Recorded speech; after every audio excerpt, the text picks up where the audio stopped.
Welcome to Barron Public Library's Friday Read Aloud. This month is Women's History Month, and I found a book about a woman in history who did something significant that changed my life. I can't wait to share it.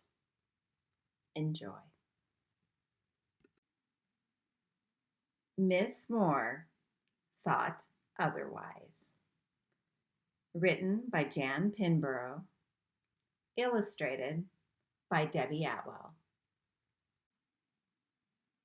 Once, in a big house in Limerick, Maine, there lived a little girl named Annie Carroll Moore.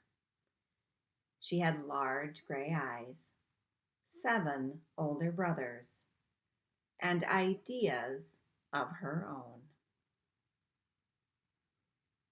In the 1870s, many people thought a girl should stay inside and do quiet things such as sewing and embroidery. But Annie thought otherwise. She preferred taking wild toboggan rides from the cemetery all the way down past Main Street, or bouncing along in Father's buggy to the sound of Pocahontas's clip-clopping hooves. Through the trees, Annie could glimpse the White Mountains, far away in the distance. She dreamed about the world that lay beyond, and about what she would do someday. Annie loved the stories and poems Father read aloud to her after dinner. On rainy afternoons, she would climb up to the attic to look at a children's magazine called St. Nicholas. In those days, children weren't allowed to go inside libraries. People didn't think reading was very important for children, especially not for girls. When Annie turned 19, many girls her age were already married. Back then, an unmarried girl like Annie might keep house for her parents, or perhaps become a teacher or a missionary. But Annie thought otherwise.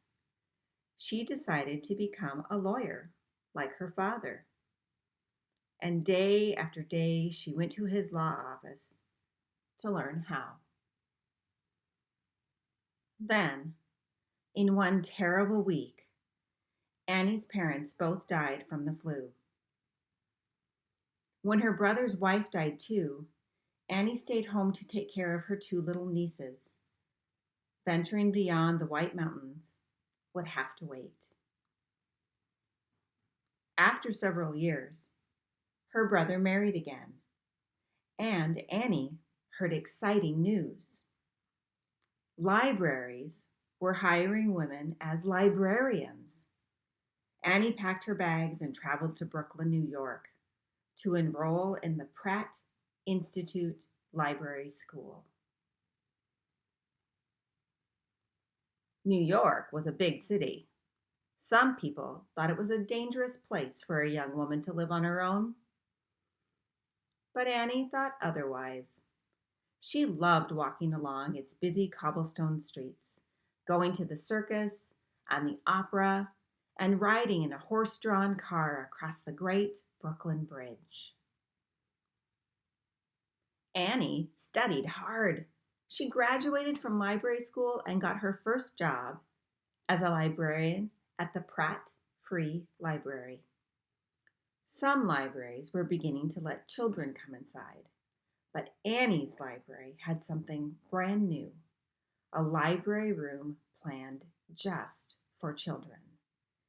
Children could come in and take books off the shelves, and in the evenings Annie read aloud to them, just as her father had read to her. Word spread about Annie's library until one day a man named Dr. Bostwick asked her to be in charge of all the children's sections in the 36 branches of the New York Public Library. Miss Moore dressed in her finest hat and suit and visited each library, from Harlem to Chatham Square. She saw that many librarians did not let children touch the books, for fear that they would smudge their pages or break their spines. They thought if children were allowed to take books home, they would surely forget to bring them back. But Miss Moore thought otherwise. She trusted children, so she created a big black book with this pledge inside. When I write my name in this book, I promise to take good care of the book I use at home and in the library, and to obey the rules of the library. Miss Moore persuaded the librarians to use this pledge so all the children of New York could check out books and take them home. Miss Moore pushed for other changes too. She urged the librarians to take down the silence signs and spend time talking with children and telling them stories. She pulled dull books off the shelves and replaced them with exciting ones, such as The Adventures of Tom Sawyer and Swiss Family Robinson.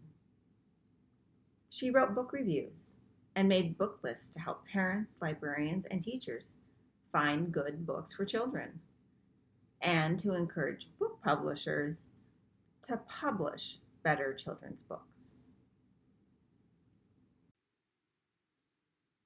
But many libraries still kept children's books locked in cabinets or tucked away in corners. They did not have enough books for children or enough shelves to put them on. So when it was announced that a grand new library would be built on Fifth Avenue and 42nd Street, Miss Moore was determined to make its new central children's room the best it could be for all the children of New York. Miss Moore had child-sized tables and chairs specially made. She chose beautiful pictures by N.C. Wyeth and other artists to hang on the walls. For the floors, she found rosy pink tiles from Wales. She gathered collections of shells and butterflies to display. Then she filled the shelves with the very best children's books she could find. Finally, one warm spring day in 1911, the huge bronze doors of the New York Public Library swung open for the first time. Crowds lined the streets as a police escort brought the President of the United States, William Howard Taft, to dedicate the magnificent new library. When the library opened to the public the next day, the children of New York City walked through their own special entrance into the new children's room. Hundreds of new children's books in many languages waited within reach. And beneath every window, a cozy window seat waited for children to curl up in it. From then on, every day seemed to hold a new surprise in the children's room. Miss Moore organized reading clubs and invited musicians, storytellers, and famous authors like Dr. Seuss to entertain the children.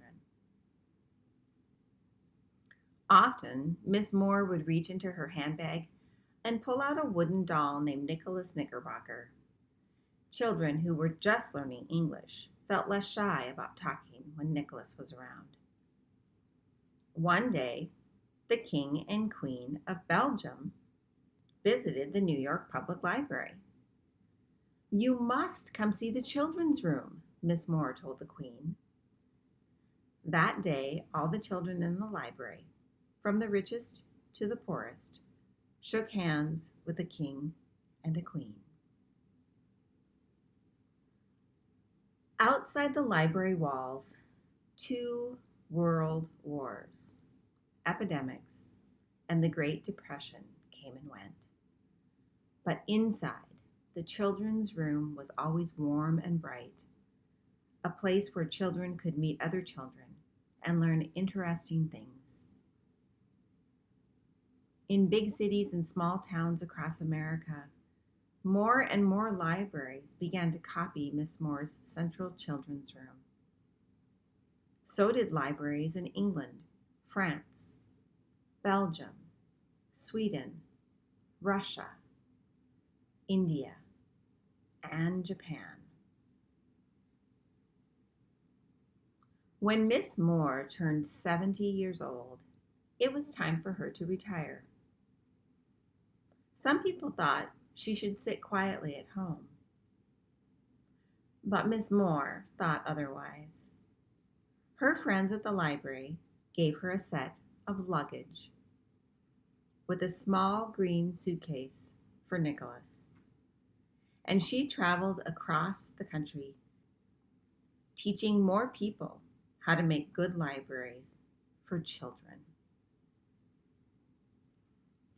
Today, libraries across America have thousands of books for children. And thanks to the help of a little girl from Limerick, Maine, who had ideas of her own, any child can choose a book from the library shelf, curl up in a comfortable seat to look through it,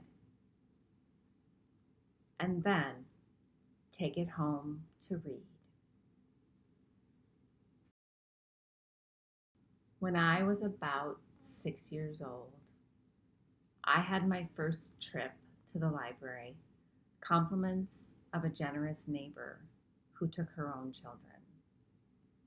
I came home with as many books as I could carry, and I have been a library fanatic since that time. Free books, any kind you want. It baffled my mind then, and I'm incredibly proud to continue to be a part of it today. Whether you've been in our building or not, I hope that you will find the time to stop by and see us at Barron Public Library. Everyone is welcome here. The library is a magical place. Thank you, Miss Moore, for being a woman who thought otherwise. This is Miss Patricia. Until next time, get to the library and keep reading.